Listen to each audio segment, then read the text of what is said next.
All right. So in closing, well, there is a little something I want to add. Okay. Look, our after what you've watched, okay, after we've just what's what the question was, or I didn't pose it as a question. I made a declarative statement. The God, sorry, the biblical accounts of Yeshua, Jesus of Nazareth, are not reliable. Um, was I lying? Is there any lie detected? Okay, please, please don't say yes. All right. Um, I mean, say whatever you want, but okay. Between all of these, authors that are literally pulling, fabricating stories, fictitious stories, never happened in a million years, right? The in Acts, walking to Damascus to persecute Christians for no reason because they were no threat at all in the early first century CE. Massacre of the innocents, totally fictitious. Census where you gotta shut down the entire economy for a week because everyone's gotta go back to their ancestral home. They gotta take boat ride. Like, never happened. Fiction. Pharisees going to Pontius Pilate, convincing him to let a serial killer go free so they could execute someone who not only did not commit a crime, but did something that Pontius Pilate would be happy about. Never happened. All right, you got in Matthew. This is a total mess. I gave you some examples. I don't even know how many there are in total. Okay, so this. He just repeatedly, intentionally corrupts the Tanakh in order to mislead uh, the people reading his gospel. Okay, and I didn't, So you tell me, is there anything reliable about it? And the one thing I didn't. There's another thing I didn't discuss. I'm gonna just talk about a little bit. There's also a lot of uh, in the pantheon of Christianity. There's an awful lot of um, alterations, uh, you know, and um, so I'm just gonna discuss a few. Okay, simply put, look, I divide it into three categories: biblical alterations. Okay, the first category is uh, sorry, it's translational errors. Some are just accidents, and some are without question intentional. Then you have scribal copying errors. Same thing. Some honest mistakes, some intentional. This one became less of an issue, obviously, when the Gutenberg printing press was invented. But then you get the third, and these are just total outright, uh, fabricated stories that centuries later, they just throw in. Uh, you know, in other words, these are forgeries, right? I'm just going to give you three examples. There's m- much more. If someone asked me how many alterations were there in total, I wouldn't even. I have no idea. It's a lot. Okay, I'm just going to give you three examples. Okay. Oh, And if you, we're talking about New Testament, so if you, okay, long story short, no document in the New Testament, in the Bible at all, there's no original copy of any book. So this is the in the New Testament, this is how it works. And I don't know where they all like. I don't know if they're all stored in the Vatican. I don't think they are. I think they're at different locales. The earliest copies of everything are all fragmented. They're all written on papyrus, and they're fragments. Those are the earliest, um, and they're all identified by the letter P, and then there's a catalog number. Okay, and then when you get into the third century, fourth century, you get into what they call the majuscule manuscripts. And so these are the earliest copies in existence of the entire um, New Testament. Okay, okay. Here's just three examples. Okay, okay. You know, by this point, there shouldn't be.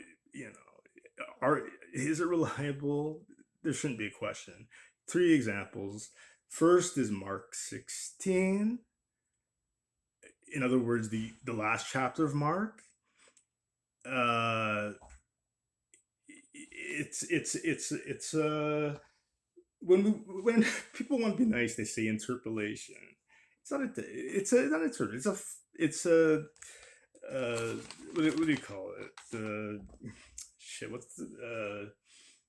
It's a forgery based on interpolation.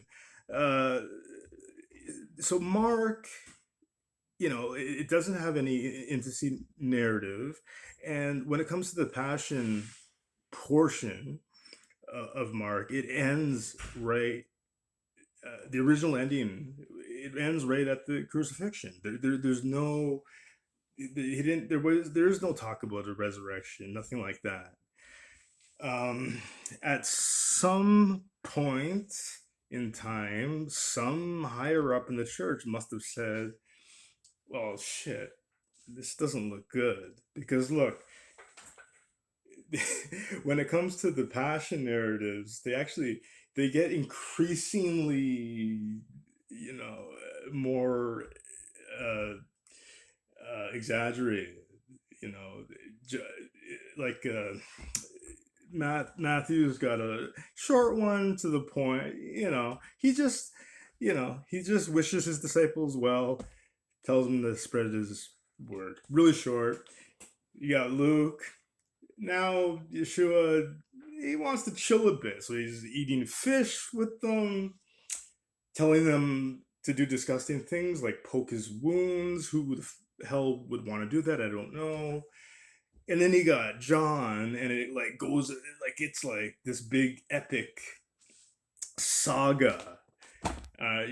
He doesn't make one, he doesn't make two, he makes three appearances. He sees, Mary, or the two Marys, I can't remember. Then he makes an appearance to the disciples, and I don't know, Thomas the doubter. Says, I don't know about the legitimacy of those wounds. Let's check them out. And then he does a third appearance to the disciples, and they go on a excuse my language, a fucking fishing excursion. So, like, I'm like, it's true. Hey guys, like this, who's up for some fishing? So the uh, so anyway, as time went on, the uh, passion narratives became they just got longer and just more crazy. So someone must have said, okay, well, it's just it doesn't look good that Mark didn't provide one, so they just fabricated. They just made up some shit, and he says, I don't know, Yeshua, he says this little thing about You're going to be casting out demons. You're going to be speaking in tongues. You're going to be, you could drink poison and you won't get sick. You could handle deadly snakes and you won't get injured. Whatever. Okay, that's so that is fraudulent. I mean, that's what do that's totally fraudulent. Sorry, what's it called? Like freaking, it's a forgery. The second example is the very famous adulterous woman story in John. You're all familiar with it. This is one of out of everything ascribed to Yeshua, this is the most clever thing that he says. Okay, you know the story. The Pharisees bring a woman to Yeshua. They're trying to catch him. Like they're trying to they think that they're gonna catch him in some like hypocrisy because they say, hey buddy, hey Yeshua, now dig on this, baby. This woman is guilty of adultery. What are you gonna do? What are you gonna do, buddy? What are because if you say the law dictates that you stone her to death, but if but that would be that would conflict with your message, your ethos, whatever. But if you don't stone her to death, then you're not following God's law, right? They thought they got him, but Yeshua gives them a brilliant answer. And you all know it because this is one of the most famous things that he says in the entire Bible. And he says, he without sin cast the first stone. I love it. I really like, sincerely, I really like that quote. I like that. The only unfortunate thing is that's a forgery. Okay, the earliest copy, sorry, the earliest account of this is Codex. Whoa. Oh, it's actually later than I thought. It's not even in the early majuscules, like Sinaiticus. I always want to say, because I always want to say Codex Satanicus, because I think that'd be hilarious. It's Codex Sinaiticus. Sounds a lot like Codex Satanicus. So, like, the earliest ones, majuscules, are Codex Sinaiticus, Vaticanus, right? This one, Codex Bezae, this was written between 400 and 500 CE, the 5th and 6th century. So this was a late edition. And don't listen, okay, I'm not going to give you my opinion on apologetics. I don't think of them very highly, but they always say the same thing because they say, they always say, they say, well, we don't have any original copies, so hypothetically, this could be in the original copy. Then they decided to take it out for centuries, then add it back in. This is what they always say. That's ridiculous. This is quite literally the coolest and most clever thing that Yeshua says in the entire Bible, in the entire New Testament. There's no way they would take it out for centuries. They wouldn't take it out for any period of time. Okay, so ignore that. This is what they always say, and it's nonsense. They wouldn't take it out. So here's the final example. There's tons of examples, but I just want to give you three. In Luke, when it comes to his passion narrative, the crucifixion account, he says something very iconic. He says he's on the cross. He says, "Father, forgive them, for they do not know what they have done," or something to that effect. Well, again, one of the most iconic quotes attributed to Yeshua in the entire Bible. Love it. I mean, from a sentimental, I mean, the doctrine, look, it is disgusting. This whole thing of vicarious redemption, all of the fundamental doctrines of Christianity are disgusting. Having to be saved from your own God, having to engage in pagan blood sacrifice in order to, forgive original sin, which doesn't really exist. Okay, it's a pagan concept, and in Judaism, there was never original sin. It's this is a Christian revisionism. All of the doctrines are disgusting, but sounds pretty cool. Forget okay from a sentimental perspective, sounds good. Well, the unfortunate thing is he didn't say it's that's a forgery too. The earliest copy of Luke, or at least the portion of Luke that has that, is Papyrus 75, dated 175 to 225 CE. And it's the first mention is Codex Sinaiticus. I put a question mark because I have it written down. Sorry, what I do, I upload my notes on. I have this stupid app. This app. It's like what do they call it? I don't know. I call it a waste of time, and what is it called? Anyway, it allows you to. It's like a scan. Yeah, it's a scanner app, and it allows you to take a relatively big piece of paper and kind of condense it. But the only problem is you can't read what it says. What's the point? I think it says Codex Sinaiticus, but I can't really make it out. Doesn't matter. Because, again, it's the earliest account, the earliest, is P75, the Power 75, and it's definitely not in there.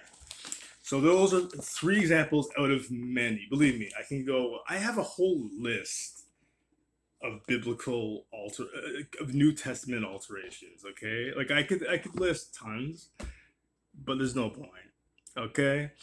Guys, the pleasure was all yours, but I kind of enjoyed myself too.